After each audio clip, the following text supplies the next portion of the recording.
जितना दूर से इस बिजनेस को चालू करोगे उतनी जल्दी सफलता आपके पास आएगी।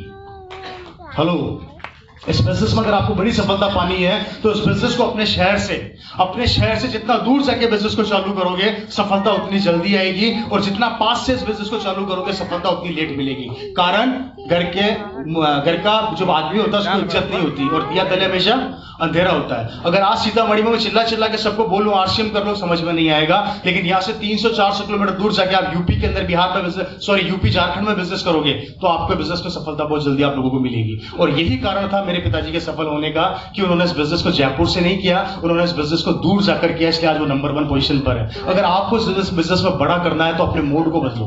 बिजनेस में प्रॉब्लम नहीं है, अगर सफलता हमें नहीं मिल रही या हमारा बिजनेस डेवलप नहीं हो पा रहा, इसका मतलब करने के तरीके को बदलो, आरसीएम को मत छोड़ो। करने के तरीके को बदलो कि मेरे तरीके में कहां पर कमी आ रही है। सेलिंग मोड में कोई कमी नहीं होती, और क्रिएट करिए। अगर बेचने में शर्म आती तो अमिताभ बच्चन जी 75 साल की उम्र में ठंडा ठंडा कूल नहीं बेचते।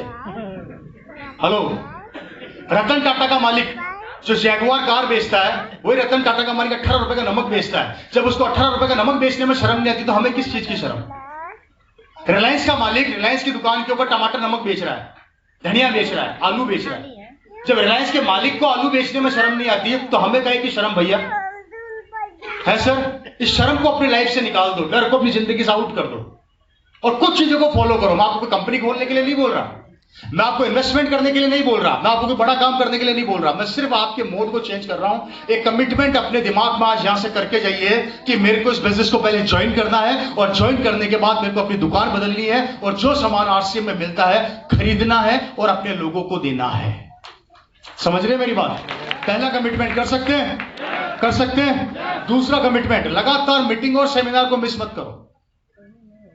हेलो, ये वो मंदिर है जहां पर आपको आपकी ताकत से मिलाया जाता है, जहां पर आपको हमारे जैसे लोगों से मिलाया जाता है कि जब ये कर सकता है तो मैं क्यों नहीं कर सकता। जिस माहौल में रहोगे वैसा बन जाओगे।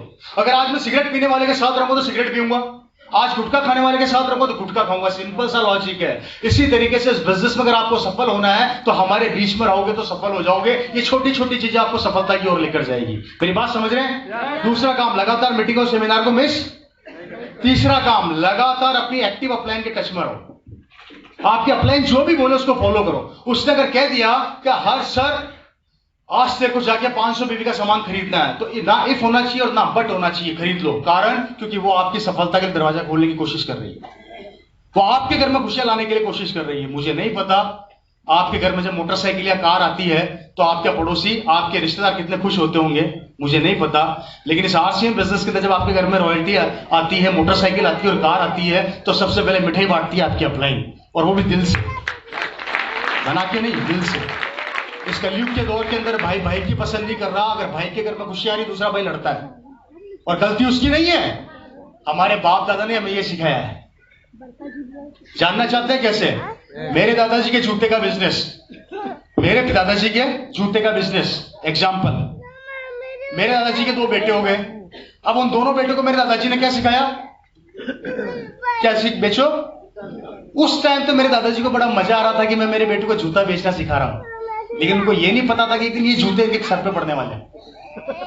कारण दोनों बच्चों को सेम धंधा सिखा दिया मेरे दादाजी ने, मेरे पिताजी को और मेरे चाचा को। अब मेरे पिता और मेरे चाचा जूता बेचने लग गए, लेकिन बड़े भी तो होंगे, शादी भी तो होगी, दोनों की शादियां हो गई, शादियां हो गई तो प्रॉपर्टी अलग अलग हो गई, अलग अलग हो गई तो दोनों ने क्या काम चालू किया? और ग्राहक कौन था? एक ही था खरीदने वाला। अब एक भाई बोलता है मेरी दुकान में, दूसरा भाई बोलता है मेरी दुकान में। एक भाई बोलता है मेरी दुकान में, दूसरा भाई बोलता है मेरी दुकान में। बाप बोलता है लड़की रहे हो, तो आप ही ने तो सिखाया था जूता बेचना, ग्राहक क्यों छोड़ू, ये तो मेरा ग्राहक है। पिता ने एक धंधा सिखाया, दोनों भाई में लड़ाइयां चालू हो गई, जिसके नतीजे घर टूट रहे हैं। और पिता चिल्ला चिल्ला के बोलता है अरे मत लड़ो, मैंने धंधा सिखाया था। तो बच्चे बोलते हैं अरे बापू आप बूढ़े हो गए हो, मेरे भी बच्चे हो रहे हैं, इनका पेट कैसे पालूंगा, इसलिए ग्राहक तो मेरे को चाहिए, बड़ा वाला भाड़ में जाए। यही हो रहा है ना। गलती किसकी? बाप ने तो कमाना सिखाया था, लेकिन बच्चों ने लड़ना सीख लिया। बाप ने तो रोजी रोटी सिखाई थी, बच्चों ने घर बांट दिए। बाप ने जिंदगी बनाना सिखाया था, बच्चों ने घर बिगाड़ दिए। बाहर के धंधे में आप अपने बच्चे को धंधे सिखाओगे ना सेम नेचर के, तो लड़ेंगे। सही कह रहा हूं गलत कह रहा हूं? अब उल्टा करते हैं आरसीएम में। आप अपने बच्चे को आरसीएम सिखा दो और ज्वाइनिंग डलवा दो एक के नीचे एक। बड़ा वाला बोलेगा बेटा नया आदमी आया, कहाँ ज्वाइन कराऊं, नीचे कराता है, जैसे नीचे ज्वाइन होगी दोनों पे पार्टी करेंगे। अरे अपने नीचे एक आदमी ज्वाइन हुआ, अपने नीचे एक आदमी ज्वाइन हुआ, वहां लड़ेंगे या गले मिलेंगे। किस तरीके से उस बिजनेस को लेना चाहते हो, किस तरीके से? हर तरीके से लेकर चेक कर चुका हूं मैं। और याद रखना, बाहर के बिजनेस में जब हमारे बच्चे बड़े हो जाते हैं तो 2 वक्त की रोटी नहीं देते हैं बुढ़ापे में हमारे को। 2 वक्त की रोटी खाने के लिए हम घर के कोने में पड़े रहते हैं, एक टाइम की चाय पीने के लिए हम घर के कोने में पड़े रहते हैं। और हमारे बच्चों की बहुएं पता है क्या बोलती है? अरे बूढ़े चुपचाप साइड में बैठ जा, बूढ़ा हो गया तू।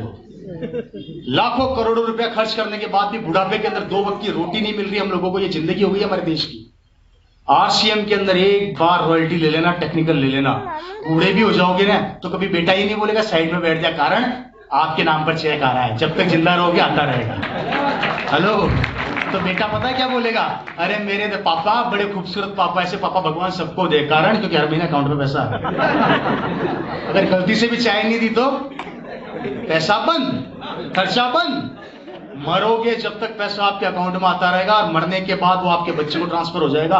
ताकत देखो इस बिजनेस की। बाहर की दुनिया में लड़के आगे बढ़ना सिखाया जाता है, गर्दन काट के आगे बढ़ना सिखाया जाता है, और यहाँ पर गले लगा के आगे बढ़ाया जाता है, और बच्चे को बाप की सेवा करना सिखाया जाता है, भाई को भाई बनाया जाता है। तो भी हमारा बिजनेस समझ में नहीं आता और बाहर की दुनिया समझ में आती है। आखिर कब तक, कब तक?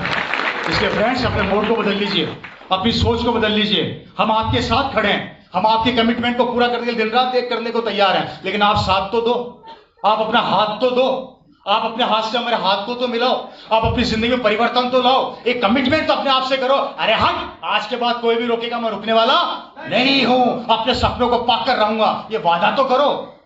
आपके इन कमिटमेंट और इन वादों को पूरा करने के लिए ये रवि शर्मा जैसे पागल यहां पर आते रहेंगे और आपके बिजनेस को बड़ा करने के लिए पसीना बहाते रहेंगे बड़ी सर्दी के अंदर।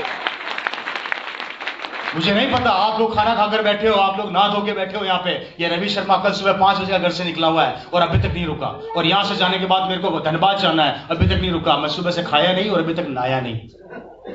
मैं नहाया भी नहीं हूँ भैया, कपड़े बदल के आ गया आप लोगों के सामने। और ये चीज मैं मेरे लिए नहीं करना चाहता, तो घर पे सो सकता था खाट डाल के आराम से, लेकिन आपके बच्चे और आपकी जिंदगी बनाने के लिए मैं इतनी मेहनत कर रहा हूं कि आपके घर के अंदर ऐसा ना हो कि आपका बेटा 20,000 के लिए हाथ फैलाए मेरे भाई। क्योंकि जब सपने टूटते हैं तो बड़ा दर्द होता है, और वो दर्द मैंने और मेरे परिवार ने सहन किया है। इसलिए मैं नहीं चाहता कि आप लोग समझौता करो। बड़ा दर्द होता है कि जब दिवाली आती है और बीवी ये बोलती है सोने की अंगूठी दिला दो, तो पति बोलता है बजट बिगड़ जाएगा, अगले साल दिलाऊंगा। अगले साल फिर दिवाली आती है तो बीवी बोलती है सोने की अंगूठी दिला दो, तो पति बोलता है बजट बिगड़ जाएगा, अगले साल दिलाऊंगा। वो साल कभी आता नहीं है, वो अंगूठी कभी आती नहीं है। बेटे को मोटरसाइकिल दिला नहीं सकते, बेटे को ढंग से कपड़े पहना नहीं सकते। जिंदगी के अंदर ख्वाब पूरे करते करते करते पेट काट काट के बूढ़े हो गए, तब जाके एक छोटा सा मकान बना, वो भी लोन के ऊपर। और लोन चुकाते चुकाते आधे से ज्यादा लोग बर्बाद हो चुके हैं, लेकिन लोन खत्म नहीं हो रहे। जहां हम हमारी बीवी के सपने पूरे नहीं कर सकते, जहां हमारे बच्चों के सपने पूरे नहीं कर सकते, उस जिंदगी को अगर आप बेहतर मानते हैं तो जीते रहो।